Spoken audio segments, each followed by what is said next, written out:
চলুন আজকে chicken leg লাজবাব করে ফেলি। তার জন্যে দুটো এরকম লেগ নিয়ে ভালো করে সাফ সুতরা করে ধুয়ে নিলাম। তারপরে এটাকে ছুরি দিয়ে কিছুটা চিড়ে নিলাম।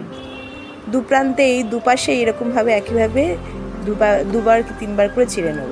তারপরে এর সঙ্গে লেবুর রস এবং নুন আর দিয়ে দেবো গোলমরিচ গুঁড়ো দিয়ে এটাকে ভালো করে মাখিয়ে এটাকে আধ ঘন্টা মতো রেখে দেবো।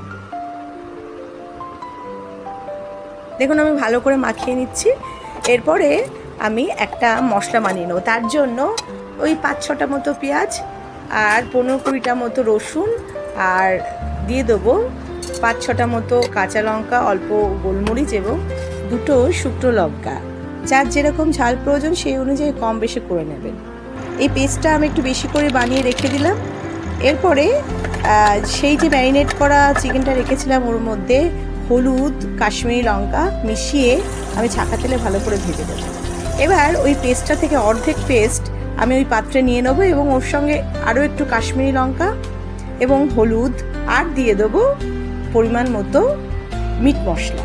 সেটা দিয়ে ওইটাকে মিশ্রণটা একটু ভালো করে মিশিয়ে নিয়ে আমি ওটা এক সাইডে রেখে দেবো।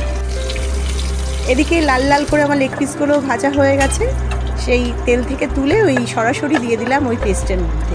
এবার ভালো করে পেস্টটা চিকেনের গায়ে ভালো করে লাগিয়ে এপিট ওপিট করে ভালো করে লাগিয়ে দিলাম। নিয়ে আবার ওই তেলের মধ্যে ভালো করে ভেজে নেব।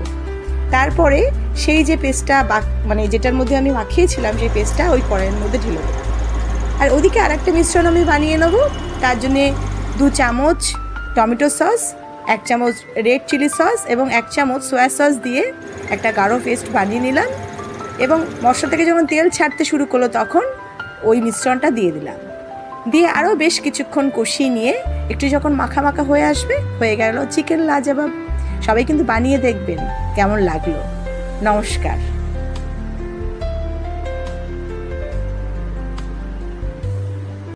চলুন আজকে চিকেন লেগ লাজবাব করে ফেলি। তার জন্যে দুটো এরকম লেগ নিয়ে ভালো করে সাফ সুতরা করে ধুয়ে নিলাম।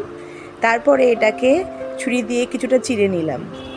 দুপ্রান্তেই দুপাশে এরকমভাবে একইভাবে দুবার কি তিনবার করে চিড়ে নেব। তারপরে এর সঙ্গে লেবুর রস এবং নুন আর দিয়ে দেবো গোলমরিচ গুঁড়ো দিয়ে এটাকে ভালো করে মাখিয়ে এটাকে আধ ঘন্টা মতো রেখে দেবো।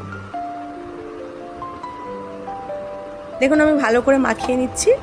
এরপরে আমি একটা মশলা বানিয়ে নেব। তার জন্য ওই 5-6টা মতো পেঁয়াজ আর 15-20টা মতো রসুন আর দিয়ে দেবো 5-6টা